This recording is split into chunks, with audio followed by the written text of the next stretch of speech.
सच्चाई सच छुपने नहीं देंगे। अभी कितनी उम्मीदें बची हुई है? उम्मीदें तो न्यायपालिका पे है हमारी। एक ही इंडिपेंडेंट बॉडी है इस देश की जिसपे हमें पूरी उम्मीद है। अगर वो भी ना उम्मीद हमें करेंगे फिर भी हम उम्मीद छोड़ेंगे नहीं। ये देश किसानों का है, ये देश नौजवानों का है। और आज ये इतने पावरफुल हो गए, ये इतने अहंकारी हो गए कि ये देश के हमारे घर की बेटियों पर हाथ डालने लग गए, उनकी इज्जत के साथ खिलवाड़ करने लग गए। अगर उनकी इज्जत के साथ न्याय नहीं होगा तो फिर हम भूल जाएंगे कौन सरकार है, हम भूल जाएंगे कौन सा तंत्र है, हम अपनी तरीके से न्याय इनसे मांगेंगे। देश में मोदी जी की सरकार है, भूल जाइए वो सब 70 साल। अरे जब नहीं ध्यान देंगे, मोदी जी को शर्म नहीं आती 2 पैसे की? अरे यही बेटियां जब तमगे लेकर के आई, यही बेटियां जब मेडल लेकर के आई, तब तो तुम दौड़े दौड़े चले आए। यही मोदी जी थे जिन्होंने विनीत फोगाट को कहा था तुम तो मेरे परिवार की हो। आज आपके ही परिवार की बेटी बैठी है 7 दिनों से, सुनने की बजाय, उनके आंसुओं को पोंछने की बजाय तुम उनको झूठा साबित करने के लिए कैंपेन चलवा रहे हो लगातार। एक शब्द नहीं बोला गया आपसे। चुल्लू भर पानी में डूब नहीं मरना चाहिए ऐसे प्रधानमंत्री को। आज कर्नाटक में है मोदी जी, कह रहे हैं पूरा पासा पलट दूंगा मैं, फिर दिल्ली नहीं देखिए, जिंदगी में प्रधानमंत्री नरेंद्र मोदी ने एक ही काम 1000% ईमानदारी से किया है और उस काम का नाम है झूठ बोलना। झूठ बोलने का काम पूरी ईमानदारी से करना। ये मोदी जी के 5 नहीं 5000 गिना सकता हूँ। 5 चाहिए मुझे। पहला झूठ कि आपके जैसे ईमानदार पत्रकारों को गोदी मीडिया कहा गया। क्यों कहा गया? पत्रकारिता जो, मैं क्या कह रहा हूँ, मेरी सुनो, मैं वही बता रहा हूँ, सुनो। जो पत्रकारिता इस देश का चौथा स्तंभ माना जाता था, जो विश्वास का प्रतीक होता था, आज वो अपने ही विश्वास के लिए संघर्ष कर रहा है। दूसरा, इस देश की बेटियों को बचाने के लिए उन्होंने एक नारा दिया था, बेटी बचाओ और बेटी पढ़ाओ। अब तो लगता है कि भाजपा सरकार से बेटी बचाओ ताकि उनको यहाँ नहीं बढ़ना पड़े, नारा चेंज करना पड़ेगा पूरी तरीके से। एक नहीं अनेक ऐसे जुमले हैं, कितने मैं गिनाऊं आपको।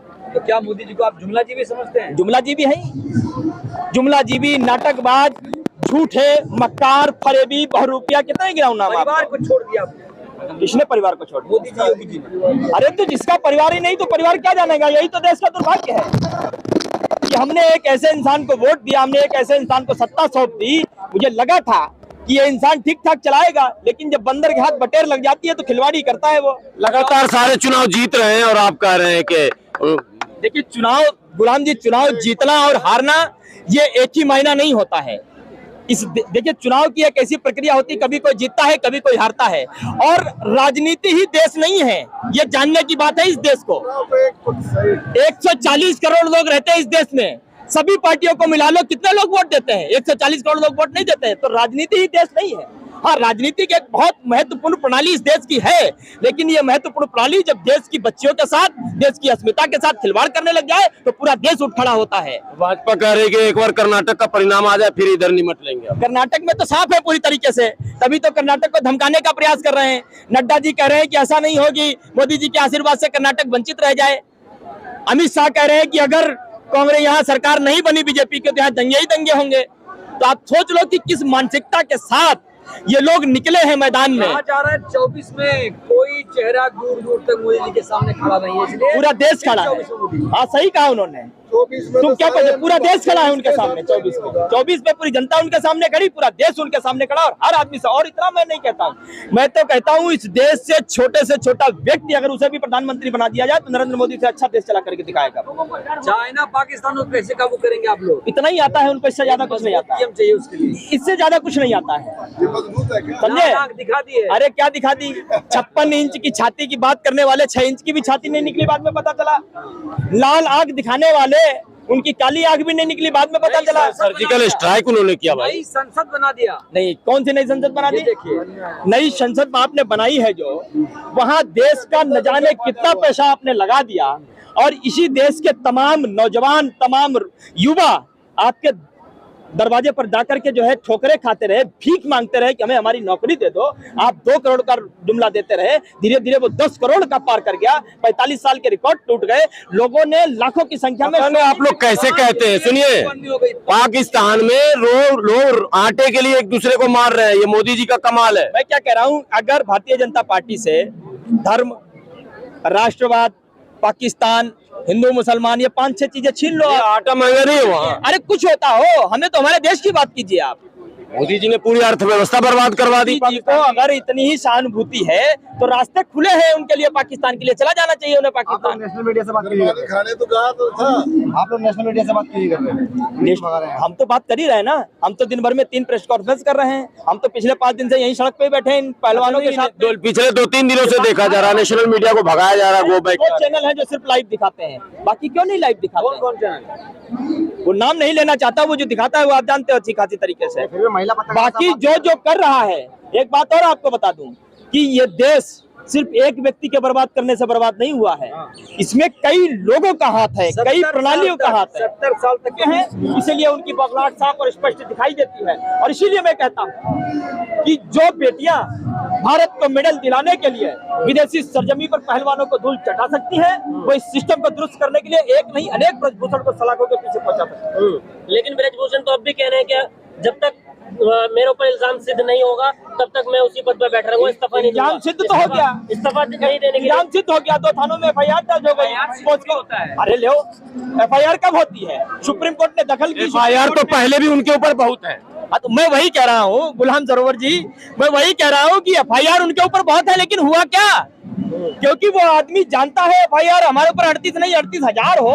मैं जिस पार्टी का सांसद हूँ, जिस पार्टी का नेता हूँ, उस पार्टी का मुखिया संरक्षण देता है बलात्कारियों को, उस पार्टी का नेता दुराचारियों को संरक्षण देता है, हत्यारों को मंत्री विधायक बनाता है, भ्रष्टाचारियों को MP MLA बनाता है, तो उसे डर नहीं है किसी बात। तो कहते हैं माफियाओं को हम मिट्टी में मिला देते हैं। बिल्कुल सही कहा उन्होंने, लेकिन वो मिट्टी जो है, उस मिट्टी का नाम है भारतीय जनता पार्टी। अच्छा, जितने माफिया थे, जितने दुराचारी थे, जितने बलात्कारी थे, वो भाजपा नामक मिट्टी में मिले और उधर से कोई मंत्री बन के निकला, कोई MLA बन के निकला, और कोई अध्यक्ष बन के निकला, कोई कुछ बन के निकला। क्या भाजपा वॉशिंग मशीन है क्या? बिल्कुल है, आपको दिखाई नहीं देता पूरी तरीके से वॉशिंग मशीन। इधर से घुसो काले होकर, उधर से निकलो गोरे होकर के। ये तो कई उदाहरण है इस देश के सामने। आपको मैं बताऊं कुलदीप सेंगर जिसने एक बेटी के साथ गलत किया, ये सरकार कुलदीप सेंगर के साथ मजबूती के साथ खड़ी हुई, बेटी के खिलाफ खड़ी हुई। इस देश के गृह राज्य मंत्री का बेटा जिसने 4 किसानों को गाड़ी के नीचे कुचल दिया, एक पत्रकार को रौंद दिया, ये सरकार मंत्री के बेटे के साथ खड़ी हुई, किसान और पत्रकार के खिलाफ खड़ी हुई। एक बेटी को रात को 12 बजे पेट्रोल डीजल डाल करके जला दिया, बेटी के खिलाफ खड़ी हुई, अत्याचारियों के साथ खड़ी हुई। ऐसी सरकार पर क्या विश्वास करूंगा? और जिनके घर में बेटियां नहीं होती हैं, वो बेटियों का दर्द क्या जाने, ये घर परिवार का दर्द क्या जाने। और ये आम बेटियां नहीं है, सामान्य बेटियां नहीं है, ये वो बेटियां हैं जिन्होंने इस देश को मान सम्मान दिलाया है। आज वो अपने मान सम्मान को मांगने के लिए सड़कों पर बैठी है। अरे यहाँ से 5-7 किलोमीटर की दूरी पर प्रधानमंत्री नरेंद्र मोदी का घर है, 5-7 किलोमीटर की दूरी पर गृह मंत्री अमित शाह का घर है, 5-7 किलोमीटर की दूरी पर एक ऐसी महिला का घर है जो बात बात पे वीरांगना हो जाती थी, रानी लक्ष्मीबाई बन जाती थी, स्मृति ईरानी का घर है। शर्म आनी चाहिए आपको, आज तक आप यहाँ नहीं पहुंच सके हो। और तब ये बैठी है दिल्ली के जंतर मंतर पर, जब इस देश की राष्ट्रपति एक महिला है। एक महिला होने के नाते दूसरी महिलाओं के प्रति कोई संवेदना नहीं है आपकी। मैं कहता हूँ कि शर्म आनी चाहिए। और ये बात कहते हुए मुझ पे अगर धारा लगती हो तो लगे, UAPA होता हो तो लगे, NSA होता हो तो लगे। एक बात स्पष्ट कर देना चाहता हूँ, यही वो दिल्ली है, यही दिल्ली की वो सड़कें थी जहाँ किसान आंदोलन हुआ 1.5 साल पहले। तब आपने उनको खालिस्तानी, पाकिस्तानी, आतंकवादी न जाने क्या क्या कहा, लेकिन इस देश के हुक्मरान को घुटनों के बल बैठ करके देश के किसानों से माफी मांगनी पड़ी। तब आप किसानों से टकराए थे, आज आप किसानों की बेटियों से टकराए हो। अब ये हमारे इज्जत और मान सम्मान का बात है, मामला है। और जब इनके सम्मान पर चोट आएगी, इनके इज्जत पे चोट आएगी, हम किसी भी हद तक चले जाएंगे। सड़क पर बैठकर ये बेटियां जो है देश का अपमान कर रही है, लोग सोशल मीडिया पे लिख रहे हैं। अच्छा, यहाँ सड़क पर बैठ करके रोष व्यक्त करना देश का अपमान हो गया, और इनके साथ शोषण हो, यौन शोषण हो गया, देश का सम्मान हो गया। सरकार कह रही विपक्ष के पास कोई मुद्दा नहीं है, तो इसी में राजनीति कर रही है। सरकार के खिलाफ बीते 9 सालों में जो भी गया वो सब राजनीति करते हैं। यही एक अकेले दूध के धुले हैं। भाई आज जो आंदोलन कर रहे हैं, पहले ये तो किसानों के विरोध में थे, उन्होंने कहा था असली किसान कहता हूं मैं। ये विरोध में कभी नहीं थे, ये सिर्फ देश के लिए मेडल कैसे लाया जाता है उसके लिए मेहनत कर रहे थे, पसीना बहा रहे थे और बार बार मेडल लेकर के आ रहे थे। ये तब दबाव में थे, लेकिन इनको ये मालूम चल गया कि फिर दोबारा इन सड़कों पर किसी साक्षी मलिक, किसी विनीश फोगाट को यहाँ नहीं बैठना पड़े, इसलिए आज ये डटकर अपने आंसुओं की सौगंध लेकर के बैठी है। हमारा कुछ बिगड़े तो बिगड़ जाए, लेकिन आने वाले समय में लाखों बेटियों ने, जिन्होंने साक्षी मलिक बनने का सपना देखा होगा, किसी ने विनीश फोगाट बनने का सपना देखा होगा, उनका सपना न टूट पाए, इसलिए ये डट करके बैठी है। और आज पूरा देश, हर वर्ग, हर कौम इनके साथ पूरी सच्चाई के साथ खड़ा है। गोपाल जी, कब तक चलेगा आंदोलन? ये आंदोलन घर नहीं जाएंगे? मैं कहना चाहता हूँ कि अब याचना नहीं, रण होगा। ये रण बहुत भीषण होगा, क्योंकि बचाना है पूरे फेडरेशन को, इसलिए अब ये सलाखों के पीछे ब्रजभूषण शरण होगा, इस बात को याद रख लीजिए आप। चलिए